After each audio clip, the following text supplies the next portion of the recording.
काम आता है। जैसे कि आप देख सकते हैं अभी मेरा नम लॉक ऑन है, वो मेरे स्टेटस बार में शो हो रहा है। अगर मैं उसे ऑफ करता हूँ तो वो मेरे स्टेटस बार से चले जाएगा। मोस्टली स्टेटस बार में रेडी होता है। अगर सपोज हम अपने स्टेटस बार को कस्टमाइज करना चाहते हैं, जैसे कि अगर मैं अभी कैप्स लॉक ऑन कर रहा हूँ, ऑफ कर रहा हूँ तो मुझे विजिबल नहीं है। सो जस्ट अपने स्टेटस बार के ऊपर राइट क्लिक करिए और यहाँ पे आप देख सकते हैं कि मेरा नम लॉक ऑन है। ऐसे ही मैं अगर कैप्स लॉक को ऑन करता हूँ तो वो मेरे स्टेटस बार में शो होगा। जैसे ही मेरा कैप्स लॉक ऑन होता है वो मुझे शो हो जाता है। सेम नम लॉक के लिए अगर मैं ऑफ करता हूँ तो दोनों चले जाते हैं। सिर्फ यही नहीं, अगर मैं अपनी एक्सेल शीट में कोई भी 2 या 3 सेल्स को सेलेक्ट करता हूँ तो मेरे स्टेटस बार के अंदर 3 वैल्यूज़ आ गई।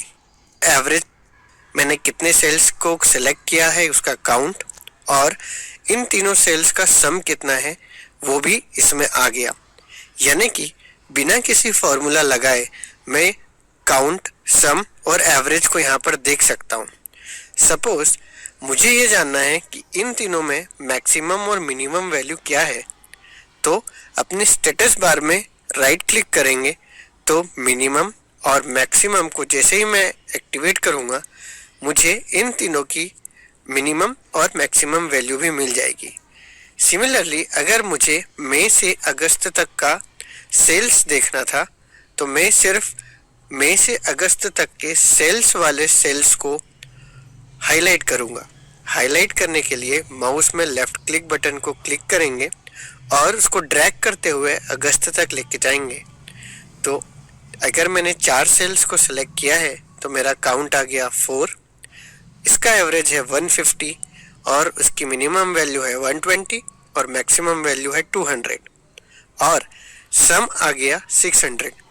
सो बिना किसी फॉर्मूला लगाए हम स्टेटस बार में किसी भी सेल्स को अगर हाईलाइट करें तो उसकी कुछ वैल्यूज़ जैसे कि एवरेज, काउंट, मिनिमम, मैक्सिमम और सम अभी शो हो रहा है, उसी तरह से उसके अंदर हम उनकी वैल्यूज़ को स्टडी कर सकते हैं।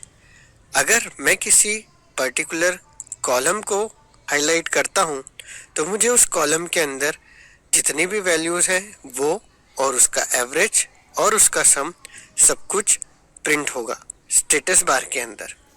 स्टेटस बार के राइट में अगर आप देखें तो हमें 3 आइकन्स दिखते हैं। पहला आइकन है हमारा नॉर्मल, जो कि हमारा नॉर्मल एक्सेल व्यू को शो कर रहा है। अगर हम सेकेंड आइकन्स को देखें तो वो होता है पेज लेआउट। जैसे ही मैं इसे क्लिक करता हूँ तो मेरी एक्सेल शीट पर्टिकुलर पेज के फॉर्मेट में आ जाती है, जो अक्सर हम प्रिंट करने के काम में लेते हैं। और तीसरा हमारे पास जो है वो है पेज ब्रेक प्रीव्यू।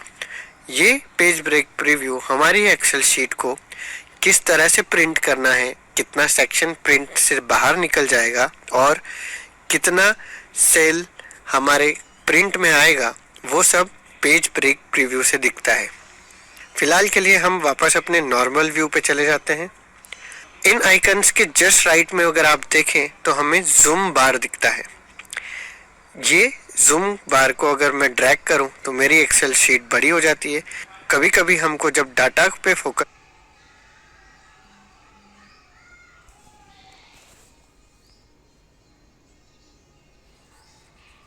करना होता है तब हम चीज़ों को जूम करके दिखा सकते हैं। अगर आपके एक्सेल शीट को कोई दूर से देख रहा है तो उसे सारे नंबर्स दिखाने के लिए आप उसे जूम कर सकते हो और इसे ड्रैग करके आप इसे छोटा भी कर सकते हो। कभी कभी जब हमें ज़्यादा डाटा एक साथ हमारी शीट पे देखना है तो हम इसे जूम आउट कर देंगे। इसके साथ साथ जूम आउट और जूम इन करने के लिए हमारे पास बटन्स अवेलेबल हैं। जैसे ही मैं जूम इन बटन पे क्लिक करता हूँ, जूम की मेरी वैल्यू इंक्रीज होते जाती है। याद रखिए, एक बार के क्लिक करने पर जूम की वैल्यू 10% तक इंक्रीज होती है और होते होते वो आपको आपके जब तक डिज़ायरेबल फॉर्मेट में नहीं आ जाता वहाँ तक दिखती है। जूम की मैक्सिमम वैल्यू हो सकती है 400% और मिनिमम वैल्यू हो सकती है 0%, पर इसमें आप डाटा देख नहीं पाएंगे। सो मोस्टली ये 100% तक, और अगर आपकी शीट में ज़्यादा डाटा है तो उसे आप जूम करके यहाँ